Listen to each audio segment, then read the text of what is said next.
Hello and welcome to Love and the Planets, and this is the week of July 2nd, and I am Margaret Gray in a gorgeous sunny Dublin, Ireland.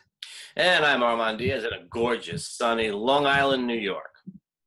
Fabulous summer weather. I don't know about planetary weather. What do you think, Armand, for the week ahead for relationships? I mean, it should be a little bit better than last week, which is not saying a whole hell of a lot. The week gets off to a fairly good start. Moon in Pisces, making easy aspects through Monday and Tuesday. A little watery, emotional, but, that can be good. There could be some really good stuff that comes out of that. Some nice connections in there. So that's pretty good, except for maybe, one aspect or something.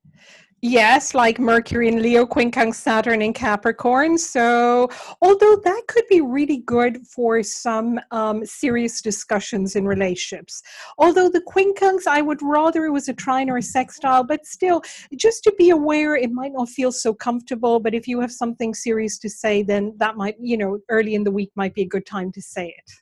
Or maybe communication will be leonine and sort of, out there, but there'll be this sort of nagging sort of sense of, you really should be doing this, or you really should be someplace else, or something like that. So it could be a little edgy.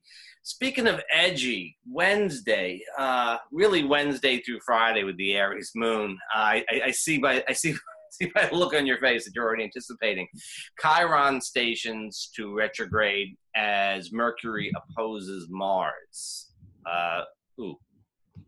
It's a lot. It's a whole handful. And also to keep in mind that he's going to be retrograde for 4 months. And that means that he goes right back into Pisces in October, where actually Chiron will be there in Pisces until March 2019. I don't know who approved that. It should never have been allowed to let Chiron back into Pisces. Totally. I mean, do you remember how we were all feeling? And in relationships, there was a sense of loneliness, and especially at the last few degrees of Pisces. Yeah. Not good. No, I don't like it. I don't like it one bit. And, with the moon the moon doesn't station. With the moon passing over Chiron as he stations, it's really going to highlight that Chiron station, which, Chiron in Aries, the questions come up about, who we are, our ability to assert our individuality, our ability to be ourselves. It's woundedness, but we're not necessarily going to feel it that way. It's an Aries, so there's a reaction to it. And I think about that Mars Mercury opposition, and I'm thinking words could get very hot. Yes, I think we really need to go a little easy on ourselves and others during that time. And I certainly think the middle of this week, there's just that sense when any planet goes retrograde, there's a sense of beginning to go back over old territory. So I think in relationships, this is going to be a time to go over maybe rows that we've had, or niggles or disagreements, and over the retrograde period of Chiron, kind of old wounds. It's also a great opportunity, though, to heal them, because, anything that's kept under the surface tends to fester and rot. So it's better to bring it to the surface. So I think with the retrograde, it might do that. And as you say, though, things might get a little hot and heavy with the Mercury opposite Mars. So to be careful not to be too impulsive, and to be aware that we might be acting out of our own pain and discomfort rather than anything that's really going on externally. Funny, I think of something different when I hear the term hot and heavy, but I think I know what you mean.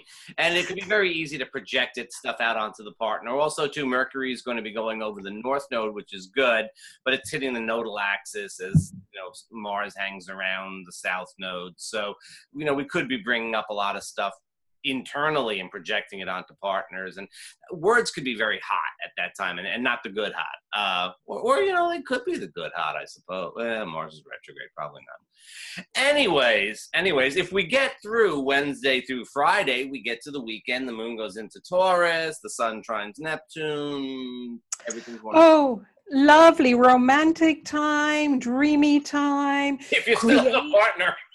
Yes, absolutely. If you haven't split up in the week, so hang in there, maybe go take walks in different directions and then come back together on the Sunday and have a lovely day, maybe at the beach. If you're in the Northern Hemisphere, it's summer, so go to the beach. Just do something that's fun together. Maybe even if you're painting, decorating your house, just something that's creative and really a dreamy time together. So maybe a candlelit bath together.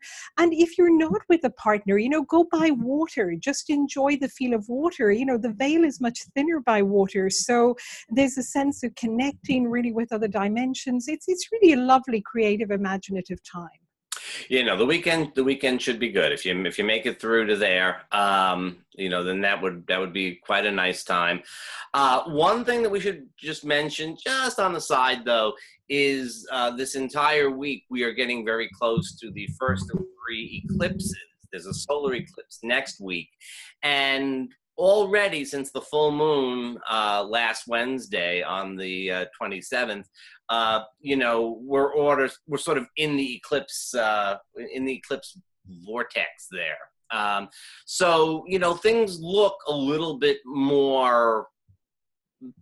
They look a little bit more with an eclipse. A little more intense. Saturated. Yeah, very much intense, isn't it? It's that intense energy is already in the collective. So we're tuning into what's going on in the collective as well as what's going on in our cells and in our relationships around us, our immediate relationships. So to be aware, for anybody particularly who's very sensitive, you're going to be picking up that eclipse energy pretty early on. And of course, tune into us next week because we'll be talking all about the eclipse in relationships. And we'll see you then, if all goes well. See you. Absolutely. Bye, Arbonne. Take care.